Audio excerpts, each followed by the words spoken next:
이제 다음 주부터 대면 예배를 시작하려고 합니다. 그래서 지금 온라인 감사성찬예를 생방송으로 송출하고 있는데, 그 전에 앞에서 막 들어놓고 촬영하던 것을 이제 방송 설비를 바꿔서 전체 보통 때의 대면 예배를 하듯이 하면서 촬영을 할 수 있는 장치를 갖추었습니다.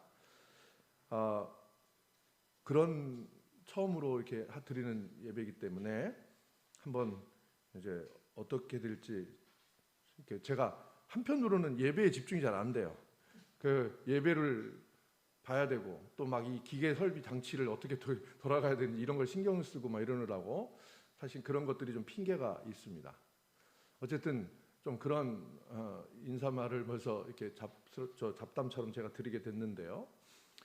먼저 오늘은 여러분들에게 부르심과 선택받음이라고 하는 주제를 가지고 여러분들에게 말씀을 전하고자 합니다. 오늘 혼인잔치의 비유라는 이 혼인잔치의 비유, 요즘에 비유 이야기를 계속 복음서에서 읽고 있는데, 비유의 이야기는 가만히 들여다보면 참으로 엄중한 얘기고, 또 얻을 땐 참으로 이거 쉽게 들을 수 있는 이야기가 아니구나 하는 그런 생각이 들 정도로 아주 날카롭고 그리고 섬뜩한 그런 말씀도 있습니다. 오늘 맨 마지막에 부르심을 받은 사람은 많지만 뽑히는 사람은 적다. 이 말씀이 가지고 있는 그 의미가 우리들에게 어떤 의미일까 하는 것을 깊게 생각하지 않을 수 없는 그런 단어입니다. 이것 때문에 종교개혁이 일어났습니다. 이것 때문에 종교개혁이 일어났을 때 이 말씀 때문에 갈라졌습니다. 우리 유럽의 기독교의 역사가 그런 것들이 계속해 지금까지 이 성경이 가지고 있는 그런 의미 때문에 수많은 이단들이 생겨났습니다. 그리고 이단들은 바로 이 말씀을 가지고 당신 그 교회에 옳지 않으니까 우리 교회로 와라 하는 그런 논리로 이 말씀을 가지고 사용하죠. 우리가 지금 이제 신천지가 코로나 때문에 그렇게 커다란 우리의 위협이 이제 현재 조금 우리의 시야 바깥에서 좀 벗어났지만, 기독교인들에게, 한국 기독교인들에게 가장 큰 공포는 아마 신천지 이단의 공포였을 것 같습니다. 지금도 그 신천지 이단에 들어간 자기 자녀들을 찾지 못해서 돌아오지 않는 자녀들을 기다리는 어머니들의 모임이, 부모님들의 모임이 있을 정도입니다. 우리 성경에는 그런 얘기가 많이 있죠. 형제와 형제가 맞설 것이며 자식이 부모에게 맞설 것이며, 이런 아주 무시무시한 이야기들이 있기 때문에 그걸 그대로 갖다 적용하는 겁니다. 그러니까 가정이 파탄이 되고, 가정에서 종교적인 문제로 평화로운 가정이 되는 게 아니라 가정이 종교 문제로 갈등을 빚고 싸움을 하게 되는, 가정만 그런 게 아니라 그것이 사회로 번져나가서 사회에서 서로 싸움을 일으키는 종교가 되었습니다. 이게 성경을 잘못 이해하고 오해한 그런 결과이죠. 근데 단지 성경을 잘못 오해하고 이랬다 이렇게만 얘기하기엔 너무나 책임이 이렇게 없죠. 사실은 우리 모두가 함께 성서를 읽을 때 우리가 어떤 마음으로 읽었는지를 서로 내놓고 나누지를 않아서 그렇습니다. 사실은 어떤 말씀이든지 말씀이 우리를, 하느님의 입에서 나오는 말씀 아니면 우리 입에서 나가는 말이 다른 사람들에게 그 사람을 변화시키거나 도움을 주는 케이스는 별로 없습니다. 사실은 공격하고 그에 상처를 주게 되죠. 왜냐하면 서로 입장이 다르기 때문에 그렇습니다.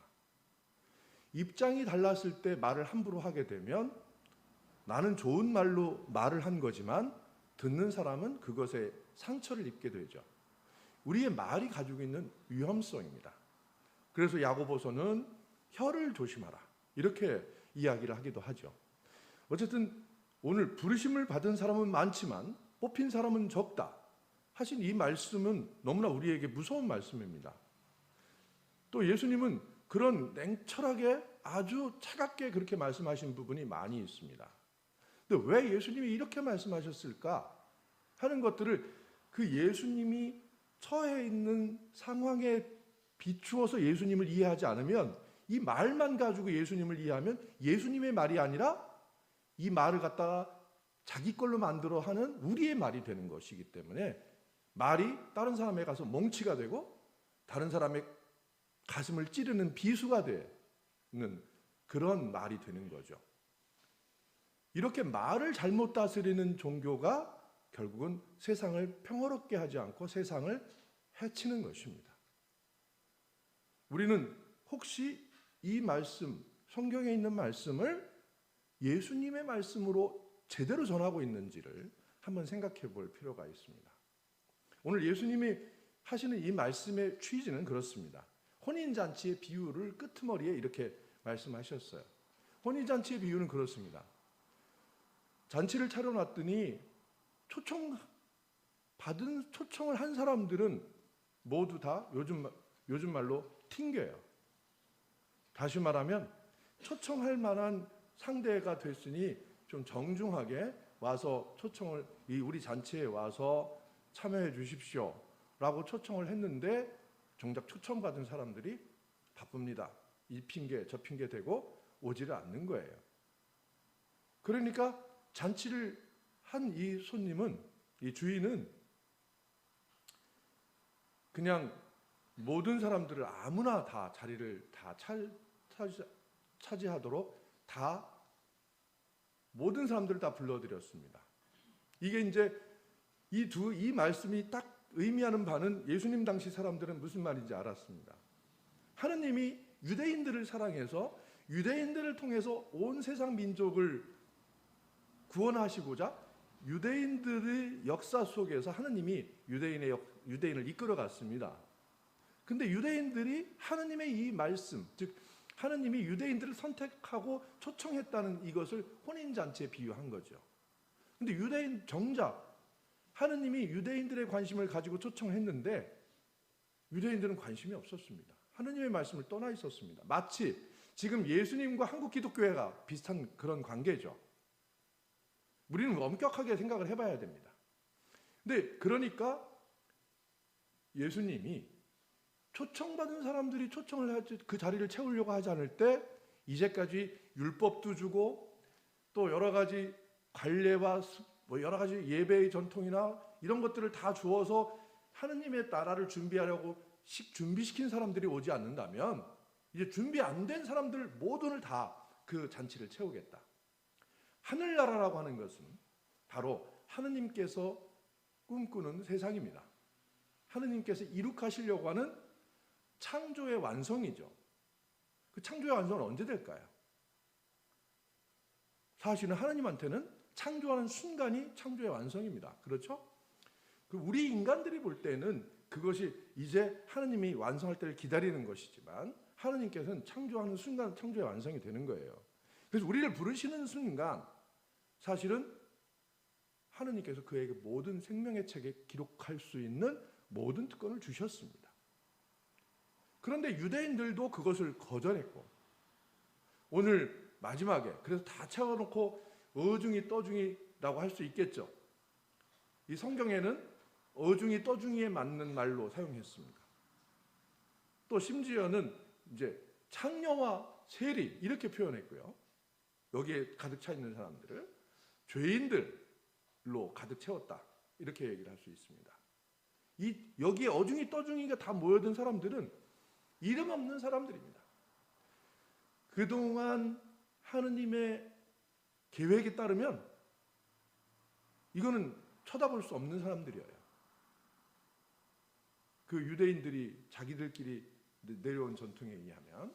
그러나 하느님은 바꾸셨습니다. 그래서 이 아무것도 아닌 사람들을 불러서 잔치를 채우시고 잔치를 만드셨습니다. 하느님께서 하시려고 하는 잔치는 하느님이 이끌어 가시려고 하는 세상 그 자체입니다. 그렇기 때문에 거기 무슨 어떤 종파나 어디 들어가서 자기들끼리 모이는 예배나 이런 것을 의미하는 게 아니죠. 우리가 살고 있는 세상에 혹시 내가 이렇게 이제 바꿔놓고 생각할 수 있습니다.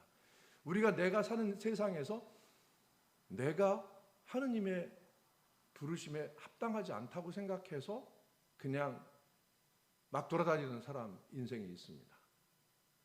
그러나 어느 순간 하느님의 부르심을 받아서 하느님 앞에 나오게 됐어요. 근데 꼭 마치 우리 성공의 신자들을 얘기하는 것 같아 죄송합니다만 그냥 왔다리 갔다리 친구 따라가서 다니다가 이게 내가 교회를 다니는 건지 아니면 그냥 교회가 사람을 만나러 점심 먹으러 가는 건지 이게 모르는 정도로 다닌다고 스스로 얘기할 정도가 돼 있는 사람들조차 하느님이 인정해 주십니다. 그런데 그 안에서 그렇게 하나의 내 생활을 하다 보면 거기에 하느님의 부르심이 무엇인지를 알게 되는 순간이 오게 되죠. 그거는 어떤 순간이냐면 바로 내 마음속에 일어나는 하느님과 나와의 만남의 사건입니다. 그런 사건을 통해서 저마다 다 각자의 신앙생활을 하고 있습니다. 어떤 사람은 자기의 고유한 그런 스타일로 하느님을 만나고 어떤 사람은 어떻게 만나요. 그러나 우리가 이렇게 모이면 어떡합니까? 다 그냥 그런 얘기는 안 하고 사회적인 얘기만 하죠. 우리 교회 와서 그죠? 아유 뭐 잘 지내셨어요? 뭐 어디 날씨가 좋습니다. 뭐 건강하십니까? 신앙하고 전혀 상관없는 얘기만 하는 거예요. 왜 그럴까요? 말씀이 두렵기 때문에 그렇습니다. 상처가 될까 봐 그러기도 하고 또 내가 하느님을 만난 이야기들을 나누는 것이 아직 어설퍼요. 그리고 나누는 게 잘 안 돼요. 이런 문제들을 어떻게 잘 하느냐가 하느님께서 만들어 가시려고 하는 하느님 나라의 질서입니다. 하느님 나라는 그렇게 해서 만들어지는 거예요. 내가 이 안에서 나만 변화되는 게 아니라 같이 변화될 때를 기다려주는 거죠. 이것이 부르심의 과정입니다. 부르심이라고 하는 것을 우리는 여러분들은 어떻게 생각하십니까? 제가 자꾸만 그 전에 제 간증처럼 이때가 제 부르심이었습니다. 이런 얘기를 하면 사람들은 신부님이니까 다른 애라고 할 테지만 그것을 깨닫기까지는 고등학교 때 부르신 거를 제가 40살이 넘어서 그걸 깨달았습니다. 사제가 되고 나서 한 10년도 지난 다음에 이것이 부르심이에요. 부르심이라고 하는 것은 딱 부르셔서 그때부터 딱 하고 시작하는 것이 아닙니다. 부르심은 이때부터 부르셔가지고 그때 갑자기 출석 번호가 바뀌는 게 아니라 그냥 쭉 살아가는 인생인데 내 인생을 어느 순간 옛날에 부르셨던 그 부르심의 사건을 내가 회고함으로써 내 인생을 송두리째 바꾸는 겁니다. 똑같은 인생이지만 똑같은 사회생활하고 똑같은 사람이 무언가 속에서부터 바뀌기 시작하는 거예요. 이게 부르심이죠. 부르심을 받고 사제가 되는 것이 당연합니다. 그런데 제가 생각할 때는 누가 보더라도 저는 부르심을 받고 사제 생활을 한 게 아니라 신부님한테 끌려가서 사제가 된 거예요. 그런데 나도 괜히 끌려간 거죠. 나도 모르게. 분명히 내가 나이가 30이 다 됐을 나이인데 신부님이 아무리 끌고 간다 하더라도 내가 뛰쳐나가면 갈 수 있는 건데 왠지 나도 끌려갔어요. 이런 것들이 서로 협응하게끔 만드는 하느님의 보이지 않는 손들이 사람을 이렇게 불러나가서 인생을 만들어가는 겁니다. 근데 그때는 잘 몰라요. 그런데 나중에 생각해 보면 그런 사건들이 내가 모르던 하느님의 손길에 의해서 내가 불러졌구나 라고 하는 것들을 깨닫는 거죠. 그래서 하느님은 부르심이지만 우리는 불려진 것입니다. 그렇게 불려졌다라고 하는 이야기는 나는 전혀 생각도 없이 또 나는 전혀 준비도 안 된 채로 어느 순간 내가 하나님 선생님 앞에 와 있는 거예요. 이런 것들이 부르심이에요. 그런데 그게 왜 그렇게 됐을까? 그리고 그것은 내 인생에 어떤 의미를 지닌가? 그리고 저 사람하고 나는 어떤 관계로 그런 것들을 같이 가야 되는가? 라고 하는 문제를 깨닫고 만들어가는 과정이 이제 선택하심입니다. 부르심이 있고 난 다음에 또 다른 선택이 있다고 하느님이 말씀하시는데 이건 마치 등수를 매기는 것처럼 이해하면 안 됩니다.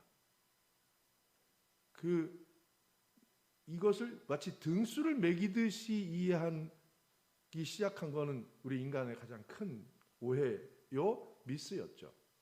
종교개혁 시기에도 그리고 초대교회에도 그런 오류가 있었습니다. 오늘 사도 바울이 빌립비 교회에 유오디아와 신디게라고 하는 두 여성에 대한 이야기를 합니다. 이 두 여성은 매우 충실하고 능력 있는 지도자였습니다. 빌립비 교회의 중심 지도자였습니다. 그런데 이 중심 지도자가 서로 간에 뭔가 갈등이 있었던 것 같아요. 그 둘이 한 마음이 되십시오 이렇게 이야기를 합니다. 그 갈등은 왜 그럴까요? 저는 여러 가지 갈등이 있겠지만 우리와 비슷한 갈등이라고 생각합니다. 서로 한 하느님에게서 부르심을 받았다는 사실을 확인하기까지 과정이 필요했던 거죠. 그리고 이것을 위해서는 다른 사람이 도와줘야 됩니다. 하고 빌립비 교회의 다른 협력자들에게 이야기를 하면서 이 사람들은 나와 함께 멍에를 같이 짊어졌던 사람이다. 이렇게 파트너십을 얘기합니다. 혹시 멍에를 같이 짊는 게 어떤 건지 아십니까? 소멍에 아시죠? 소멍에를 두 마리를 딱 하면 같은 짐을 끌어야 돼요. 한 마리가 힘을 슬쩍 놓으면 어떻게 돼요? 한 마리가 힘들어지는 거예요. 멍에를 같이 짊어진다는 얘기는 우리에게 하느님께서 주시는 일과 과제와 인생은 똑같은 짐으로 다가오지만 이것을 똑같이 짊어질 수 있도록 나가는 훈련이 필요하다는 겁니다. 근데 누군가가 나는 좀 힘들어 좀 빠져야 되겠어 하고 슬쩍 힘을 빼는 순간 그 고스란히 누구에게 가요? 다른 사람에게 짐이 갑니다. 이런 관계가 부르심을 받은 사람들의 관계예요. 근데 이게 잘 이루어지지 않을 때는 과감하게 빼버리는 거죠. 그렇지 않겠습니까? 이게 잘 안 맞으면 같이 할 수가 없는 거예요. 이거는 징벌도 아니고 사실은 어떤 저주도 아닙니다. 어쩔 수 없는 거죠. 어떨 때는 그게 잘 맞을 때가 있고 어떨 때는 잘 안 맞을 때가 있는 게 인지상정입니다. 그러나 하느님을 바라보고 하느님에게 충성한다고 치면 우리는 못할 게 없는 겁니다. 그게 바로 선택의 문제예요. 하느님께서 선택하시는 것은 그런 것입니다. 그래서 그것을 인간들에게 적용할 때 여러 가지 직책, 의무, 그 사람이 맡겨진 짐 이런 것들이 결정이 되는 거죠. 그러다 보니까 이게 짐 중심으로 결정이 되는 게 아니라 위치, 권력 중심이 돼버렸어요. 그래가지고 무슨 사제로서 부름을 받으면 사실은 사제로 부름을 받으면 가장 큰 짐을 져야 되는데 아닌 것처럼 생각하는 사람들이 있어요. 사실은 가장 큰 짐을 진 것 같아요. 그런데 그 짐을 못 느끼면 교회 전체가 그 어려움을 나눠 가질 수밖에 없게 되는 그런 관계에 놓여 있는 겁니다. 제가 여러분들하고 사목적 관계를 맺자, 우리 교회는 사목적 관계를 맺자라고 이야기했을 때의 그 사목적 관계란 바로 이런 겁니다. 서로 협력자가 된 같은 멍에를 짊어진 사람들처럼 같이 가야 된다라고 하는 것입니다. 그거는 의리가 아닙니다. 그거는 삶의 무게를 같이 지탱하는 것입니다. 교회를 같이 지탱하는 것이고 내 인생을 같이 지탱하는 것이에요. 그래서 인생에 여러 가지 주어진 고난과 고통의 짐을 골고루 분배해서 그것을 하나의 축제로 만들어가는 것이죠. 그게 하나님 나라입니다. 그게 혼인잔치입니다. 예수님은 그래서 그걸 혼인잔치의 비유에다가 설명하셨어요. 거기서 예복을 입지 않은 사람, 어쩌면 슬쩍 남들이 모르겠지 하고 또 내가 좀 힘들다 하고 힘을 뺨으로써 다른 사람들에게 힘이 전가되게 만드는 그런 요소. 또 어떤 사람들이 막 힘을 다른 방향으로 쓰는 바람에 같은 방향으로 못 가게 하거나, 이런 여러 가지 요소들이 멍에를 같이 짊어진 사람끼리 관계는 있습니다. 이것을 하나의 하느님이 원하시는 방향대로 한 방향으로 훈련해서 가는 것, 이게 선택하심이죠. 하느님이 부르셔가지고 하느님의 방향으로, 하느님 나라를 향하는 방향으로 모든 사람들이 갖고 있는 수만 가지의 변수들을 다 조정해서 하나의 아름다운 길로 가게 만드는 것입니다. 그게 오늘 시편 23편에 하느님은 나의 목자시니 아쉬울 것 없어라 하는 노래가 그때 나오는 거죠. 이게 바로 선택받은 자들의 노래입니다. 그래서 한평생 복에 겨운 이 몸 주님 집에 거하리이다 라고 하는 그런 내 마음의 안식처를 찾은 사람들입니다. 누구에게서? 서로에게서 찾는 거죠. 그죠? 같이 짊어졌으니까.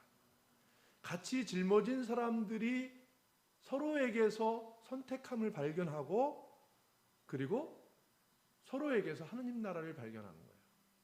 한평생 복에 겨워 사는 이 몸 주님 집에 거하리이다 라고 노래할 수 있는 이유를 우리 교우들끼리에서 서로 발견하는 겁니다. 이것이 예수님께서 우리에게 요구하시는 부르심과 선택하심의 관계죠. 그것을 이룩하라고 교회를 만들으라고 하셨습니다. 여러분, 이제 우리 교회는 이제 하나님께서 이러한 아름다운 공동체, 하나님 나라의 모형의 공동체를 만들도록 훈련시키시고 과제를 주시고 그것을 같이 해결해 나가는 과정에서 서로가 서로에게 하나님 나라를 이룩하도록 우리에게 명령하셨습니다. 이제 새로운 교회 위원들도 선택됐고, 그리고 모든 것들이 새로운 질서 속에서 시작할 때에 이제 우리들은 바로 이 하나님께서 우리에게 부르시고 선택하시는 그 뜻을 분명히 알고 그거대로 순종해서 나가는 그런 교회가 될 수 있기를 바랍니다. 성부와 성자와 성령의